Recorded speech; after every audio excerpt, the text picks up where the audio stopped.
सलाम, नमस्ते, सत श्री अकाल। मैं हूं आपके साथ हर्षिता मिश्रा और आप देख रहे हैं टाइम्स मेल। मिडिल ईस्ट में कोई भी मुल्क चाहे कितना ही ज्यादा अमेरिका की जी हजूरी करे, चाहे कितना ही ज्यादा अमेरिकियों के पाव धोकर पिए, चाहे कितना ही ज्यादा अमेरिका का चरणामृत पीता रहे, चाहे कोई भी अरब मुल्क कितना ही ज्यादा अमेरिकियों को खुशामद करे, चाहे कितना ही ज्यादा अमेरिकियों को मक्खन पॉलिश लगाने की कोशिश करे, पर वो मुकाम हासिल नहीं कर सकता जो इजराइल को हासिल है। तुर्की भी अमेरिका की जी हुजूरी करता है, पाकिस्तान भी अमेरिका की जी हुजूरी करता है। आज के दौर में मिस्र भी अमेरिका की चापलूसी कर रहा है। जॉर्डन तो ट्रंप बाबू के चरणों में ही पड़े रहना चाहता है। कतर, सीरिया, लबनान, कुवैत, इराक, ये सब के सब अमेरिका को ही अपना आका समझते हैं। मुत्तहिदा अरब अमारात, बहरीन, यहां तक कि ईरान का सबसे करीबी ओमान भी अमेरिका को ही अपना आका समझता है। आज अगर ईरान में शाह पहलवी की हुकूमत होती या अमेरिका इसराइल परस्त हुकूमत होती, कोई मगरिब परस्त हुकूमत होती, तो ईरान भी अमेरिका को अपना आका मान रहा होता। फिर तो ईरान पर ना हमला होता, ना उस पर पाबंदी लगती। लेकिन दिक्कत यही है कि ईरान में इस्लामी इनकलाब की हुकूमत है, जो अमेरिका को बिल्कुल भी पसंद नहीं, जो इसराइल को बिल्कुल भी पसंद नहीं, जो यूरोप को फूटी आग भी पसंद नहीं। फिर भी अगर आप ये सोच रहे हैं कि जो लोग अमेरिका की पसंद से अपनी अपनी हुकूमत चला रहे हैं, जो लोग यूरोप और अमेरिका के हिसाब से खुद को अपडेट कर रहे हैं, तो कहीं ना कहीं वो अमेरिका की नज़र में इजराइल जैसी मकबूलियत हासिल कर रहे होंगे। इजराइल जितना दुलार प्यार पा रहे होंगे, इजराइल की जगह खुद को देखना चाह रहे होंगे, पर साहब ऐसा कुछ भी नहीं है।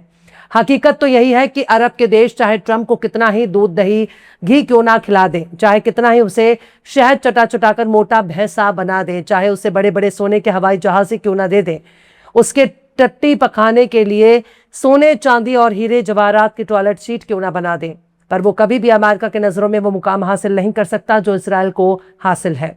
क्योंकि अगर ये लोग इजराइल की तरह अमेरिका के चहेते ही जाएंगे तो उनकी चूड़ी कौन टाइट करेगा। अरबों को सीधा करने के लिए, अरबों को भैंस की तरह खूंटे में बांधने के लिए ही तो इसराइल को बनाया गया है।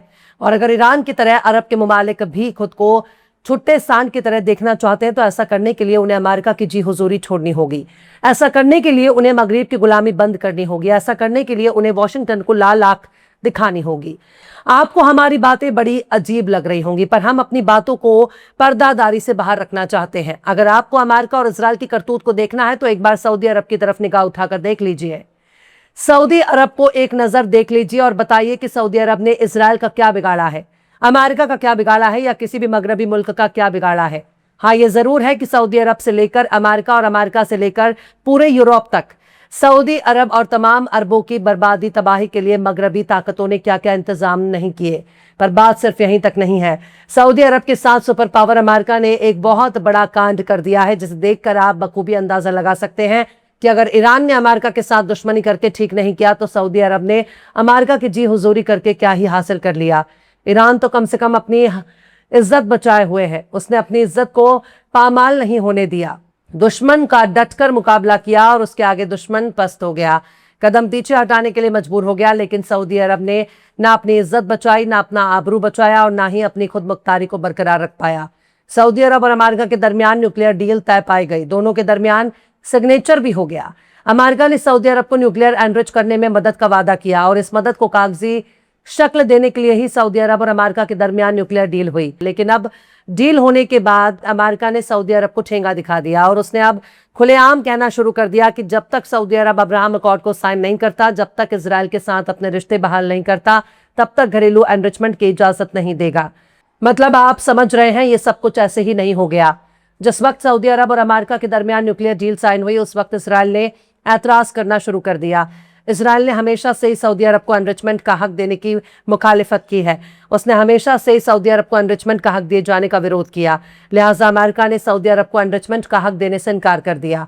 अमेरिका ने इशारों में सऊदी अरब को बहुत बड़ा सबक दे दिया है कि देखो मियाँ, तुम हो गए हमारे बहुत बड़े राज दुलारे, तुम हो गए हमारे बहुत बड़े दिल के नारे, पर जब तक तुम इजराइल नाम का पट्टा अपने गले में नहीं पहनते, तब तक तुमको हम तुम्हारे मन के मुताबिक यूरेनियम को एनरिच करने का हक नहीं दे सकते। कहने का सीधा सा मतलब यही है कि इजराइल हर उस मुल्क को न्यूक्लियर पावर बनाने में रोकना चाहता है जो उसके इलाके में उसकी ताकत को कम कर सकता है।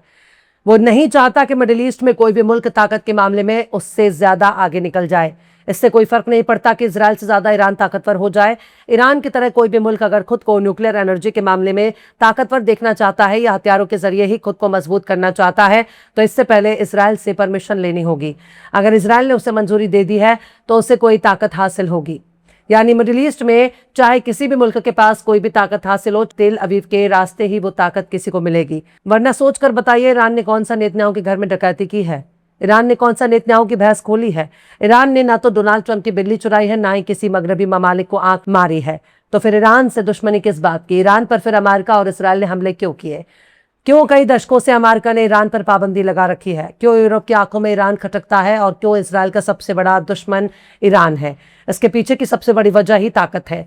आज अगर ईरान अमेरिका के पाले में खड़ा हो जाए तो ईरान से सारी पाबंदियां हटा ली जाएंगी। यह भी हो सकता है कि अरब देशों से भी ज्यादा दुलारा ईरान बन जाए, अमेरिका की आंखों का तारा बन जाए। पर जिस तरह से ईरान के मजबूत होने पर अमेरिका और इसराइल को ज्यादा दिक्कत है, इसराइल उसे अपना सबसे बड़ा दुश्मन मानता है। ठीक इसी तरह से अगर कोई दूसरा मुल्क भी ईरान की तरह खुद को ताकतवर बनाना चाहेगा, अगर कोई अरब मुल्क भी ईरान के जैसा न्यूक्लियर खुद मुख्तारी की बात करेगा, एनरिचमेंट के हक की वकालत करेगा, तो उसका भी वही हाल किया जाएगा जैसा ईरान के साथ हो रहा है। सऊदी अरब को समझना होगा कि वो जिनको अपना समझ रहा है, वो जिनको अपना मुहाफिज मान रहा है, वो जिनको अपना आका कह रहा है, वो ना तो उसके आका हैं, ना उसके मुहाफिज हैं, और ना ही उसे आज़ाद देखना चाहते हैं। क्योंकि तमाम के तमाम अरबों की खुद मुख्तारी को अमेरिका ने अपने जूते के तले के नीचे दबा रखा है। कोई भी मुल्क अगर अपनी खुद मुख्तारी का दावा करता है तो उसका सीधा सा मतलब यही है कि वह अमेरिका के जमाए हुए कदम को उखाड़ना चाहता है, और ऐसा अमेरिका कभी होने नहीं देगा। आपने अक्सर सुना होगा कि नेतन्याहू ट्रंप से नाराज है, ट्रंप नेतन्याहू से नाराज है, अमेरिका इसराइल से नाराज है, इसराइल अमेरिका से नाराज है। और कौन किससे नाराज हो सकता है? जब इसराइल को ही एक मकसद के तहत बनाया गया है तो फिर उससे नाराजगी का कोई सवाल ही पैदा नहीं होता। कोई लीडर अगर अमेरिका की आंख में खटक रहा है तो दूसरा लीडर उसकी जगह बैठ जाएगा। बात तो बस यही है कि इसराइल को कमजोर नहीं होने देना है। अभी हाल ही में तुर्की को अमेरिका ने अपना F-35 फाइटर जेट देने का ऐलान किया। इससे भी इसराइल को दिक्कत है। क्यों? इसकी बस एक ही वजह है कि अगर तुर्की ने इसराइल से ज्यादा ताकत हासिल कर ली तो इसराइल के वजूद को खतरा हो जाएगा, और इसराइल खुद के वजूद पर मंडराने वाले हर खतरे को जड़ से मिटाने में यकीन रखता है। इसलिए इसराइल ने तुर्की को F-35 फाइटर जेट दिए जाने का विरोध किया है, मुखालिफत की है। अमेरिका को अपना जंगी जहाज तुर्की को बेचने से मना किया है। इसकी सिर्फ एक ही वजह है कि तुर्की किसी भी सूरत में मजबूत नहीं होना चाहिए। इसलिए तमाम अरब देशों को अपनी अपनी खुद मुख्तारी का राग अलापना बंद कर देना चाहिए, क्योंकि अगर उन्हें खुद मुख्तारी हासिल करनी है तो अमेरिका से पंगा लेना होगा, इसराइल की मुखालिफत करनी होगी, इसराइल का भी विरोध करना होगा, और इसके लिए उन्हें अपने बीच की दूरियों को खत्म करना होगा।